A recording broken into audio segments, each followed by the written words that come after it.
जय हिंद साथियों, welcome to self study classes with Sumit Jain YouTube channel में आप सभी का स्वागत है। दोस्तों, पर्यावरण की निरंतर टेस्ट सीरीज चल रही है और रोज शाम को 6:30 बजे आपकी टेस्ट सीरीज शुरू होती है। ठीक है, अब आप टेस्ट सीरीज से जरूर जुड़ें और निरंतर हम अभ्यास करते हैं विभिन्न प्रश्नों के माध्यम से। आप उत्तर बताते हैं, 4 विकल्प आपको दिए जाते हैं। वीडियो को लाइक करके शेयर अवश्य करना है। इंस्टाग्राम से जुड़ना है, Sumit Jain self study classes आपको सर्च करना है और साथ ही आपको टेलीग्राम ग्रुप से जुड़ना है। टेलीग्राम ग्रुप से जुड़ने के लिए आपको टेलीग्राम ऐप डाउनलोड करना है, उसमें सर्च करना है IAS स्टडी ट्रैक और ज्वाइन हो जाना है। ठीक है, स्टार्ट करते हैं दोस्तों आज का ये वीडियो। किसी नदी के प्रदूषण स्तर की माप की जाती है। अब देखो, किसी नदी के प्रदूषण स्तर की माप कैसे की जाएगी? STP द्वारा, ATP द्वारा, BOD द्वारा या फिर WPL द्वारा। अब ये 4 विकल्प हैं, 4 में से एक का चयन करके आपको कमेंट में ABCD इस प्रकार से आप कमेंट में लिखते जाएंगे। सभी लोग कमेंट में लिखेंगे, तब आपका राइट आंसर क्या हो जाएगा? राइट आंसर होगा दोस्तों VOD, यानी कि जो 3 नंबर है वो आपका बिल्कुल सही हो जाएगा। अब देखें BOD का फुल फॉर्म क्या होता है दोस्तों? बायो केमिकल ऑक्सीजन डिमांड से किसी नदी में जल के प्रदूषण स्तर को मापा जाता है। मोस्ट इंपॉर्टेंट क्वेश्चन, और VOD आपका बिल्कुल यहाँ पर 3 नंबर सही हो जाएगा। ठीक है, अगला क्वेश्चन देखो, वायरस संक्रमण से होने वाला रोग है। तो ये 4 विकल्प हैं, 4 में से आपको चयन करना है कि वायरस से जो होने वाला रोग है वो कौन सा है? कॉलरा, टाइफाइड, जुकाम या फिर मलेरिया।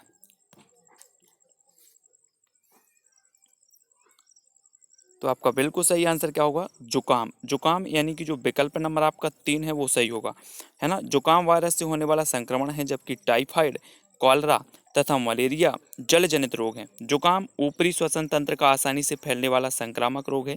इसके लक्षणों में खांसी, गले की खराश, नाक का स्राव और ज्वर आता है। यह आमतौर पर 1 सप्ताह में समाप्त हो जाता है। इसका मुख्य विषाणु राइनो वायरस है। ठीक है, राइनो वायरस इसका मुख्य विषाणु माना जाता है। और ये जुकाम जो है वो कैसे फैलता है? वायरस से फैलता है। अगला क्वेश्चन देख लेते हैं, भारत में कृषि को प्रभावित करने वाला मौसम का सबसे महत्वपूर्ण तत्व कौन सा है? आर्द्रता, तापमान, पवन या फिर वृष्टि। भारत में कृषि को प्रभावित करने वाला जो है मौसम का सबसे महत्वपूर्ण तत्व बताना है।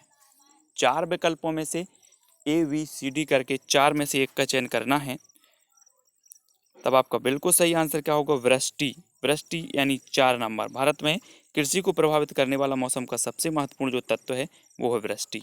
ठीक है, अगला देख लेते हैं, भारत में कृषि को प्रभावित करने वाला सबसे महत्वपूर्ण तत्व वृष्टि, क्योंकि भारत उष्ण तथा समशीतोष्ण 2 कटिबंध में स्थित है। वायुमंडल की सबसे ठंडी परत कौन सी है? आपने वायुमंडल की परतें पढ़ी होंगी, है ना। क्षोभ मंडल, समताप मंडल, मध्य मंडल, आयन मंडल, बहिर्मंडल, ये सारी की सारी वायुमंडल की परतें हैं। और इनमें से जो सबसे ठंडी परत मानी जाती है वो कौन सी मानी जाती है? मध्य मंडल, समताप मंडल, क्षोभ मंडल या फिर आयन मंडल। कौन सी परत है जो सबसे ठंडी मानी जाती है? तब आपका बिल्कुल सही आंसर क्या होगा? विकल्प नंबर 1। विकल्प नंबर 1 यानी कि मध्य मंडल। वायुमंडल की सबसे ठंडी परत है मध्य मंडल, क्योंकि मध्य मंडल तक वायुमंडल का तापमान गिरता है तथा मध्य मंडल के बाद वायुमंडल का तापमान बढ़ने लगता है। मध्य मंडल की मध्य सीमा पर तापमान गिरकर 1000 अंश सेल्सियस तक पहुंच जाता है। तो आपका 1 नंबर बिल्कुल सही हो जाएगा। अगला देखो, निम्न में से कौन सी एक ग्रीन हाउस गैस है? तो ग्रीन हाउस गैसें मैंने कई बार आपको बताई हैं। कौन कौन सी ग्रीन हाउस गैसें हैं? ऑक्सीजन है, सल्फर डाइऑक्साइड, आर्गन या फिर मीथेन। तो ग्रीन हाउस गैस कौन सी है? 4 में से एक का चयन करें, तब आपका राइट आंसर होगा 4। 4 यानी कि मीथेन। ग्रीन हाउस गैस मानी जाती है मीथेन, और 4 नंबर बिल्कुल सही है। ठीक है, ग्रीन हाउस गैस वे गैसें हैं जो पृथ्वी के तापमान को बढ़ाने में सहायक होती हैं। प्रमुख ग्रीन हाउस गैस है methane, carbon dioxide, nitrous oxide, chlorofluorocarbon, है ना। ये सभी ग्रीन हाउस गैसें हैं। ठीक है, अब आपसे एक क्वेश्चन ऐसा भी आएगा, निम्न में से बताइए कौन सी ग्रीन हाउस गैस नहीं है या फिर ग्रीन हाउस गैस है। तब आपको पूरी की पूरी ग्रीन हाउस गैसें हैं वो याद होनी चाहिए। ठीक है, भारत में प्रोजेक्ट टाइगर की शुरुआत हुई है तो कब हुई? 1982 में, 1973 में, 1992 में, 1996 में। भारत में प्रोजेक्ट टाइगर की शुरुआत कब हुई? तो जल्दी से कमेंट में लिखें।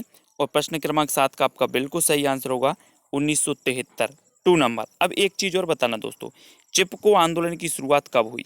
चिपको आंदोलन की शुरुआत आपको कमेंट में लिखना है कब हुई। भारत में प्रोजेक्ट टाइगर की शुरुआत तो 1973 में हुई। बाघों की घटती संख्या को रोकने तथा बाघों के संरक्षण के लिए भारत सरकार द्वारा 1 अप्रैल 1973 को प्रोजेक्ट टाइगर की शुरुआत की गई।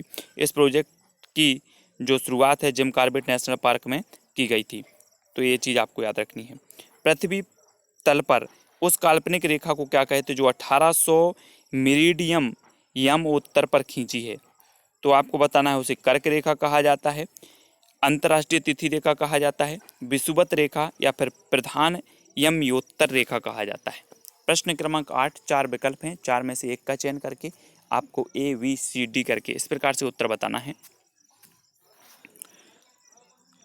तो आपका बिल्कुल सही आंसर होगा 2 यानी कि अंतर्राष्ट्रीय तिथि रेखा 2 नंबर। ठीक है, पृथ्वी तल पर 1800 मेरिडियन यमयोत्तर रेखा जो काल्पनिक रेखा है उसे अंतर्राष्ट्रीय तिथि रेखा कहते हैं। इस रेखा से पृथ्वी को पूर्वी एवं पश्चिमी देशांतर क्षेत्र में बांटा गया है। ठीक है, अगला देखो, निम्नलिखित में से किस राज्य में गल्फ ऑफ मन्नार मेरिन राष्ट्रीय पार्क स्थित है। तो किस राज्य में है, तो तमिलनाडु में, गुजरात, अंडमान द्वीप में या पश्चिम बंगाल में, कहाँ पर है गल्फ ऑफ मन्नार मेरिन राष्ट्रीय जो पार्क है वो कहाँ पर स्थित है। प्रश्न क्रमांक 9 का उत्तर बिल्कुल सही होगा तमिलनाडु 1 नंबर। ठीक है, गल्फ ऑफ मन्नार जो है कि खाड़ी में स्थित राष्ट्रीय पार्क भारत के तमिलनाडु राज्य में स्थित है। यह उथले पानी की खाड़ी है जो हिंद महासागर में लक्षद्वीप सागर के एक भाग का निर्माण करती है। भारत के रामेश्वरम द्वीप से लेकर श्रीलंका के मन्नार द्वीप तक स्थित है। यह भारत का दूसरा सबसे बड़ा वायु रिजर्व भी है। ठीक है, तो आपका 1 नंबर बिल्कुल सही होगा गल्फ ऑफ मन्नार। ठीक है, जनगणना 2011 के अनुसार भारत में लिंगानुपात है तो कितना है, जल्दी से बताएं, 4 विकल्प हैं, 2011 के अनुसार बताना है।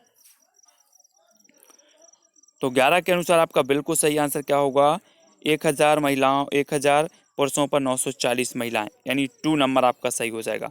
ठीक है, 2011 की जनगणना के अनुसार भारत में स्त्री पुरुष लिंगानुपात 943 है ना।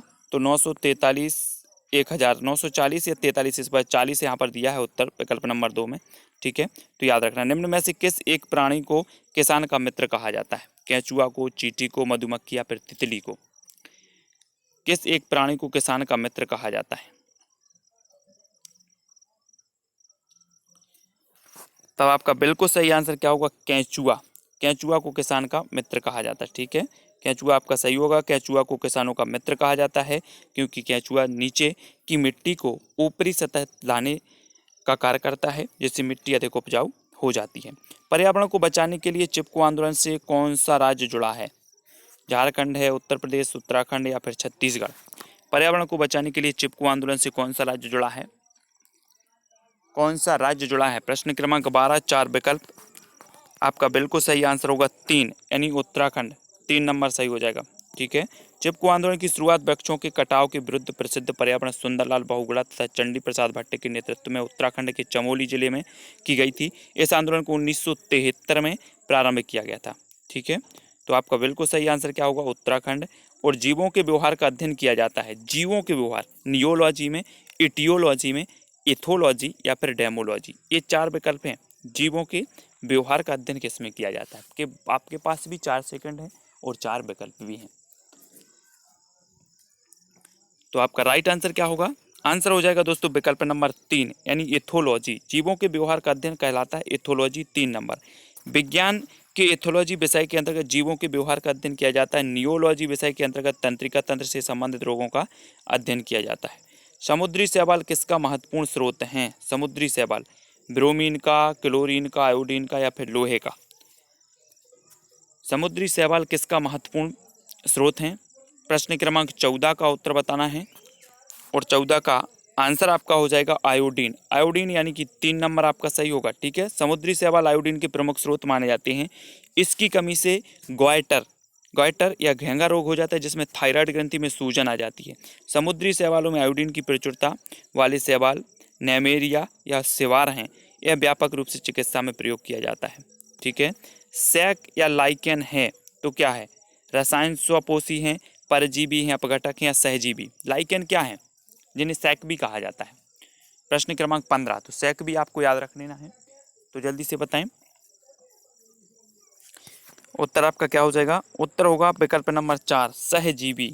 ठीक है, ऐसे जंतु पौधे साथ रहकर एक दूसरे को लाभ पहुंचाते हैं, वे सहजीवी कहे जाते हैं। राइबोसोम से प्रमुख सहजीवी हैं। वास्तव में लाइकेन निम्न श्रेणी की ऐसी छोटी वनस्पतियों का एक समूह है जो विभिन्न प्रकारों के आधारों पर उगे हुए पाए जाते हैं। इन आधारों में वृक्षों की पत्तियां, प्राचीन दीवारें, भूतल, चट्टान और शिलाएं मुख्य हैं। शैवाल बहुरंगी होते हैं। लाइकेन दो वनस्पतियों का समूह है जिसमें एक शैवाल और एक कवक होता है जो सहचर पर आधारित है। ठीक है, तो आपको याद रख लेना है। अगला देखो, सीएनजी का ईंधन के रूप में किस में इस्तेमाल होता है? सीएनजी का उद्योगों में, वाहनों में, खाना बनाने में, वाहनों एवं उद्योगों में। तो सीएनजी का ईंधन के रूप में किस में इस्तेमाल होता है? प्रश्न क्रमांक 16। तब आपका बिल्कुल सही आंसर होगा 4, वाहनों के उद्योगों में, वाहनों एवं उद्योगों में सीएनजी। ठीक है, सीएनजी कंप्रेस्ड नेचुरल गैस का उपयोग वाहनों एवं उद्योगों में ईंधन के रूप में किया जाता है। पर्यावरण जागरूकता का किसके द्वारा सृजन किया जा सकता है? क्षेत्रीय भ्रमण, व्याख्यान, समूह वार्तालाप या अध्ययन। किसके द्वारा सृजन किया जाता है पर्यावरण जागरूकता का? तो आपका बिल्कुल सही आंसर क्या होगा? क्षेत्रीय भ्रमण। विद्यार्थियों में पर्यावरण जागरूकता का सृजन करने के लिए उनको क्षेत्रीय भ्रमण कराना चाहिए, जिसके तहत उनको वास्तविक पर्यावरण व मानव जीवन में उनकी उपयोगिता का ज्ञान होगा। पर्यावरण संरक्षण के लिए भी प्रोत्साहित होंगे। ठीक है, तो 1 नंबर आपका सही होगा। एलपीजी किसका संक्षिप्त रूप है? लोक पैसेंजर गाड़ी का, लो पेड गैस का, लिक्विफाइड पेट्रोलियम गैस का, या फिर लोकल पेट्रोलियम गैस का? एलपीजी। तो आपका प्रश्न क्रमांक 18 है और आपने बिल्कुल सही आंसर बताया, विकल्प number 3 liquefied petroleum gas. 3 number सही हो जाएगा। अगला है एलपीजी द्रवित पेट्रोलियम गैस, है ना। लिक्विफाइड पेट्रोलियम गैस का प्रयोग घरेलू ईंधन के रूप में किया जाता है। एलपीजी के मुख्य अवयव हैं ब्यूटेन और प्रोपेन। ये भी पूछे जाते हैं। निम्न में से बताइए एलपीजी के मुख्य अवयव कौन से? तो ब्यूटेन और प्रोपेन है। आजकल एलपीजी शीतलक के रूप में भी सीएफसी क्लोरोफ्लोरोकार्बन के स्थान पर क्रमशः आधिकारिक प्रयुक्त होने लगी है। तो पृथ्वी पर पहुंचने से पहले ओजोन परत किन किरणों को अवशोषित करती है? एक्स किरणों को, गामा किरणों को, पराबैंगनी किरणों को, या बीटा किरणों को? एक भी क्वेश्चन आपका गलत नहीं होना चाहिए इन प्रश्नों में, क्योंकि बहुत सारा अभ्यास अपन कर चुके हैं, बहुत सारे वीडियो के माध्यम से हमने अध्ययन किया है और आपका बिल्कुल सही आंसर होगा पराबैंगनी किरणें। ठीक है, सूर्य से आने वाली अल्ट्रावायलेट किरणें या फिर पराबैंगनी किरणों को ओजोन परत द्वारा अवशोषित कर लिया जाता है, जिससे ये किरणें पृथ्वी तक नहीं पहुंच पाती। ओजोन परत की सांद्रता डॉप्सन इकाई द्वारा मापी जाती है। कौन सी? डॉप्सन। ठीक है, चमगादड़ स्तनधारी है क्योंकि वह रात्रिचर है, उड़ता है, शाकाहारी या बच्चे देता है। क्यों है स्तनधारी? स्तनधारी क्यों कहा जाता है? तो प्रश्न क्रमांक 20 का उत्तर आपका होगा विकल्प नंबर 4। 4 यानी कि क्योंकि क्या देता है? बच्चे देता है। चमगादड़ स्तनधारी है क्योंकि ये बच्चे देते। जीव विज्ञान में चमगादड़ को स्तनधारी वर्ग में रखा है क्योंकि चमगादड़ बच्चे को जन्म देती है तथा उन्हें दूध पिलाती है। चमगादड़ एक रात्रिचर प्राणी है। ठीक है, तो 4 नंबर आपका बिल्कुल सही होगा। वीडियो को दोस्तों लाइक जरूर कर लेना है। यहाँ पर हमारे 20 प्रश्न पूरे कंप्लीट होते हैं। रोज 20 प्रश्नों पर हम चर्चा करते हैं पर्यावरण की, शाम को 6:30 बजे। ठीक है, तो इसी प्रकार से आपको जुड़े रहना है, वीडियो को लाइक करना है। अगर कोई भी कहीं डाउट लगता है प्रश्न में तो मैंने व्हाट्सअप नंबर भी दिया है, व्हाट्सअप पे पूछें। और इंस्टाग्राम में जुड़ने के लिए आपको Sumit Jain self study classes search करना है, फेसबुक में सर्च करना है सुमित जैन। ठीक है, और अपना एक टेलीग्राम ग्रुप है, तो टेलीग्राम ग्रुप से जुड़ने के लिए आपको IAS स्टडी ट्रिक सर्च करना है और ज्वाइन हो जाना है। सभी लोग वीडियो को लाइक करेंगे। कोई भी डाउट लगता है तो कमेंट में भी लिख सकते हैं। ठीक है, वीडियो को शेयर भी करना है व्हाट्सएप और फेसबुक के माध्यम से, और प्लेलिस्ट में जाकर के अवश्य देखना है बाल विकास के वीडियो। ठीक है, और पर्यावरण की वीडियो, ऐसे अनेकों वीडियो आपके लिए उपलब्ध हैं। ठीक है, वीडियो कैसा लगा कमेंट के माध्यम से बताएं। आज के लिए बस इतना ही। जय हिंद।